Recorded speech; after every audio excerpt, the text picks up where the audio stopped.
बिस्मिल्लाहिर्रहमानिर्रहीम, अस्सलाम वालेकुम, वेलकम टू माय किचन। आज मेरे किचन में मटर और आलू का बहुत ही मज़ेदार सा पुलाव बन रहा है, जो सर्दियों के मौसम का एक ख़ास पुलाव है, जो तकरीबन हर घर में बनाया जाता है और बहुत शौक़ से सब खाते हैं। आप इस पुलाव को मेरी बनाई हुई टमाटर वाली चटनी के साथ सर्व कर सकते हैं। इसकी रेसिपी मैं अपने चैनल पर दे चुकी हूँ और आई बटन में इसका लिंक शेयर कर रही हूँ, अगर आप चाहें तो वहाँ जाके इसको देख सकते हैं। तो बहुत ही मज़ेदार, बहुत ही लजीज ये पुलाव बनता है, तो ज़रूर ट्राई कीजिएगा मेरी इस रेसिपी को। तो चलिए इसको बनाना स्टार्ट करते हैं, लेकिन उससे पहले अगर आप मेरे चैनल पर नए हैं तो काइंडली इसको सब्सक्राइब कर दें और साथ ही बेल आइकन को भी प्रेस कर दें, ताकि मेरी हर नई आने वाली वीडियो की नोटिफिकेशन सबसे पहले आप तक पहुँचे।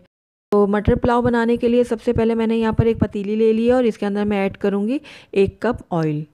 आप चाहें तो घी में भी इसको बना सकते हैं। तो ऑयल जैसे ही थोड़ा सा गर्म होगा तो इसके अंदर मैं डालूंगी प्याज। तो यहाँ पर मैंने 2 दरमियाने प्याज लिए थे, जिसको मैंने बारीक बारीक काट लिया है, ये मैं इसमें ऐड कर दूंगी। तो प्याज मैंने पतीली में ऐड कर दी है। अब इसको मैं थोड़ा सा फ्राई कर लूँगी।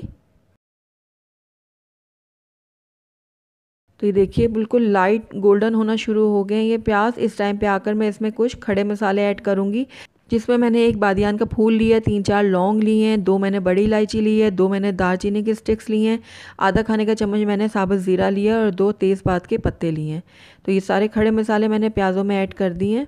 अब इन खड़े मसालों को मैं प्याज के साथ अच्छे से फ्राई करूँगी, ताकि इनकी जो खुशबू है वो प्याज़ों में अच्छे से आ जाए।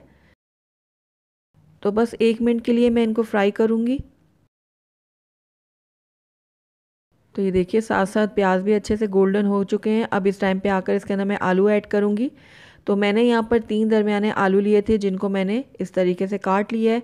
तो आलू मैंने इसमें ऐड कर दिया है। साथ ही 1.5 खाने का चम्मच भर के मैंने लहसुन अदरक का पेस्ट लिया है, वो भी मैंने इसमें ऐड कर दिया है। अब लहसुन अदरक और आलूओं को मैं अच्छे से भून लूँगी। आलूओं को इस तरीके से लहसुन और अदरक के साथ भूनने से बहुत ही अच्छा टेस्ट आता है। तो बस 1 से 1.5 मिनट ही मैं इनको भूनूंगी। तो तकरीबन 1 से 1.5 मिनट हो गए आलूओं को भूनते हुए। अब इस टाइम पे आकर इसके अंदर मैं 1 खाने का चम्मच भर के भुना हुआ कुटा हुआ सूखा धनिया ऐड करूँगी। ये मोटा मोटा मैंने कूटा था इसको। और साथ ही इसके अंदर ऐड करूँगी पिसी हुई सौंफ। तो ये 1 चाय का चम्मच है, ये मैं इसमें ऐड कर रही हूँ। अब इन दोनों चीज़ों को मैं अच्छे से मिक्स कर लूँगी। थोड़ी सी भुनाई करूँगी इनकी भी, ताकि इनकी भी अच्छी सी खुशबू निकल आए। तो बस 1 मिनट भूनने के बाद इसके अंदर मैं टमाटर ऐड करूँगी। तो ये 2 दरमियाने टमाटर थे, जिनको मैंने मोटा मोटा काट लिया है। टमाटर को डालने के बाद इसको भी मैं थोड़ा सा भूनूंगी।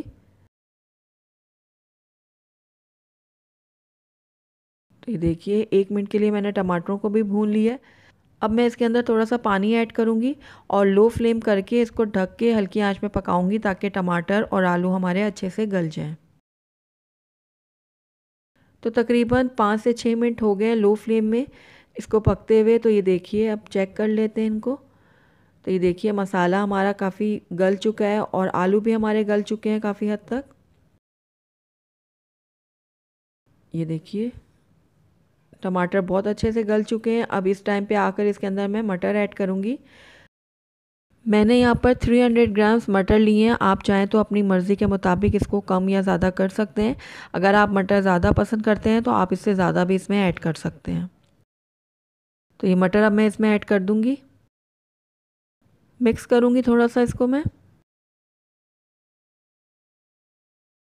अब इसके अंदर हरी मिर्च और काली मिर्चों का पेस्ट शामिल करूँगी मैं। मैंने यहाँ पर 8 से 10 हरी मिर्चें ली थी और साथ ही 8 से 10 दाने काली मिर्चों के भी लिए थे।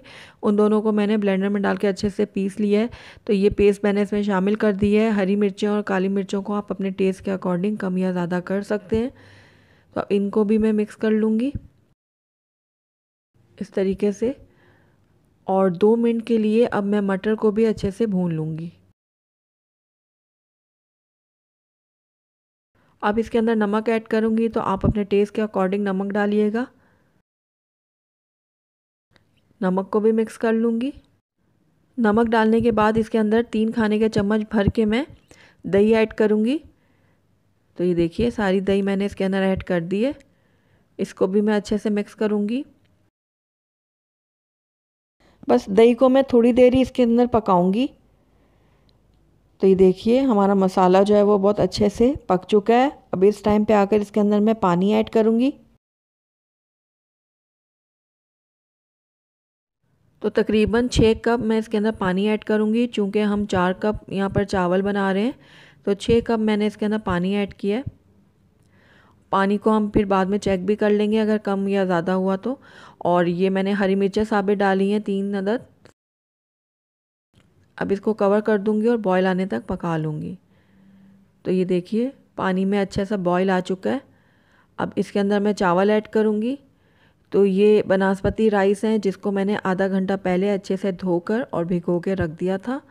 अब इसका पानी मैंने गिरा दिया है। अब ये चावल जो है वो मैं इस मसाले में ऐड कर दूँगी। ये देखिए अच्छे से पानी को निकाल कर मैं ये चावल सारे इसके अंदर ऐड कर रही हूँ पतीली में।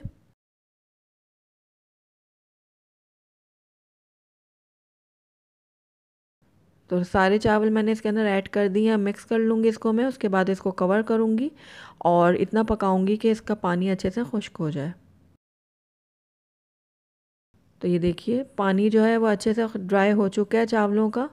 आप देख सकते हैं ये देखिए थोड़ा थोड़ा सा बिल्कुल पानी रह गया। अब साथ ही इसके मैं दम भी लगा दूंगी। तो यहाँ पर मैंने एक तवा ले लिया है और उसके ऊपर मैंने ये पतीली रख दी है और उसके ढक्कन पे मैंने ये कपड़ा लगा दिया था और इसको दम के लिए रख दूंगी तकरीबन 15 मिनट के लिए। फिर उसके बाद हम इसको चेक करेंगे।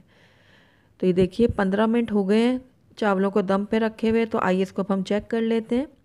माशाल्लाह से बहुत ही ज़बरदस्त ये खुशबू आ रही है चावलों में से।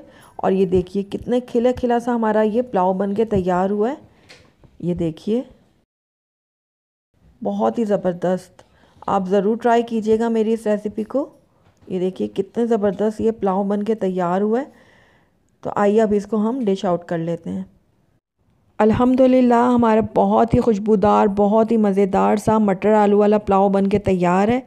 बहुत ही टेस्टी बहुत ही लजीज ये पुलाव बन के तैयार होता है। तो ज़रूर ट्राई कीजिएगा मेरी इस रेसिपी को। आप इस मटर पुलाव को टमाटर की चटनी के साथ सर्व करें। आप यकीन जानिए कि मटर पुलाव का जो टेस्ट है वो इस चटनी से और भी दुबाला हो जाएगा। तो ज़रूर ट्राई कीजिएगा मेरी इस रेसिपी को। अगर आपको मेरी रेसिपी पसंद आई है तो इसको लाइक करें, अपने दोस्तों के साथ शेयर करें। और अगर पहली दफ़ा मेरे चैनल पर आए हैं तो काइंडली इसको सब्सक्राइब भी कर लें और साथ ही बेल आइकन को भी प्रेस कर दें ताकि मेरी हर नई आने वाली वीडियो की नोटिफिकेशन सबसे पहले आप तक पहुंचे। और कमेंट करके मुझे ज़रूर बताइएगा कि आपको मेरी रेसिपी कैसी लगी और साथ ही मेरे फेसबुक और इंस्टाग्राम के पेज को लाइक करना मत भूलिएगा। Thank you for watching. अल्लाह हाफिज़।